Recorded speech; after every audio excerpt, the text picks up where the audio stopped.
Kumandang azan Isya menggema di seluruh kota Baghdad, termasuk pula di masjid istana milik Raja Harun.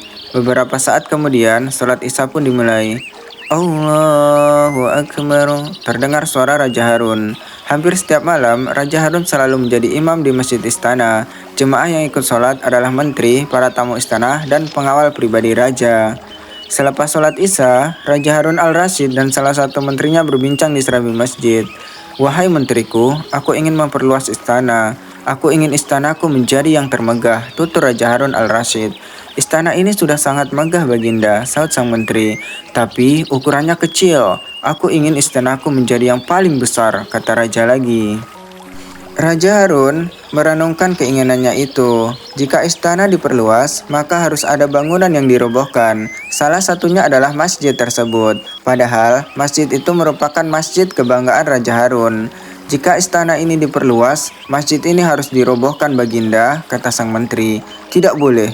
Carilah cara agar masjid ini tetap berdiri, saut sang raja. Kalau tidak boleh dirobohkan, bagaimana kalau kita pindahkan saja baginda raja? Usul sang menteri. Memindahkan masjid, bagaimana caranya? Tanya raja. Terkait itu, kita buat saja sayembara. Raja Harun menyetujui usulan sang menteri. Keesokan paginya, Raja Harun mengumpulkan seluruh rakyat di aula istana dan mengumumkan sayembara tersebut. Bagi yang mendapat memindahkan masjid, dia akan mendapatkan 500 unta gemuk. Namun, tidak boleh ada kerusakan sedikit pun.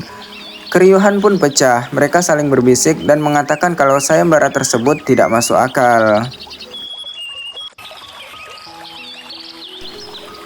Wow, hadiahnya sungguh luar biasa. Memang benar, tapi memindahkan masjid adalah hal yang mustahil. Benar sekali, butuh ratusan orang jika ingin mengangkat masjid yang begitu besar. Hal itu mungkin saja masih bisa dilakukan, tapi jika tidak boleh rusak sedikit pun, maka hal itu menjadi mustahil. Tidak ada seorang pun yang berani menerima tantangan Raja Harun, tapi tiba-tiba saja sebuah tangan terjulur ke atas. Siapa yang mengangkat tangan? Tanya Raja Harun.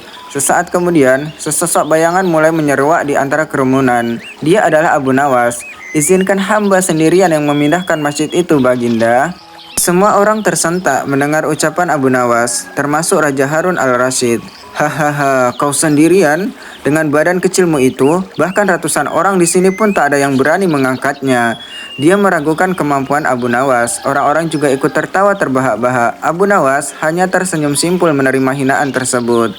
Sesaat kemudian, Abu Nawas bangkit dan maju ke depan. Hamba yakin bisa baginda, akan tetapi hamba mempunyai satu syarat sebelum memindahkannya, ujar Abu Nawas. Orang-orang menatap Abu Nawas dengan rasa penuh tanya.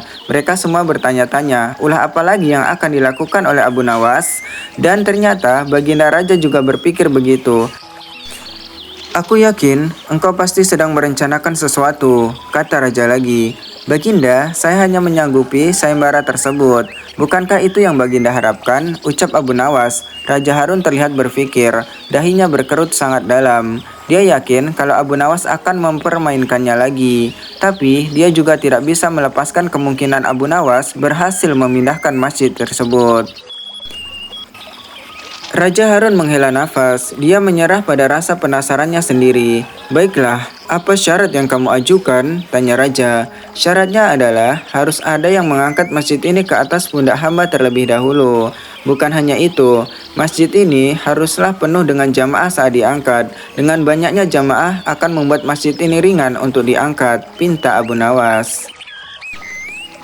Orang-orang yang mendengar syarat itu terlihat bingung. Jangankan mengangkat, menggeser masjid saja suatu hal yang mustahil. Abu Nawas memang sudah gila, bisik salah seorang. Benar, apalagi jika masjid ini penuh dengan jemaah. Bukankah akan menjadi semakin berat? Tanya yang lainnya. Kasak kusuk semakin jelas terdengar. Selama ini, masjid istana hanya digunakan oleh orang-orang berkuasa dan jamaahnya tidak pernah penuh. Apakah orang-orang harus diwajibkan untuk sholat di sana? Aku jadi bingung, gumam raja. Mengapa bingung baginda? Membangun istana megah saja baginda bisa, tapi memenuhi masjid megah ini dengan jemaah malah tidak bisa. Padahal masih banyak rakyat yang miskin di luar sana.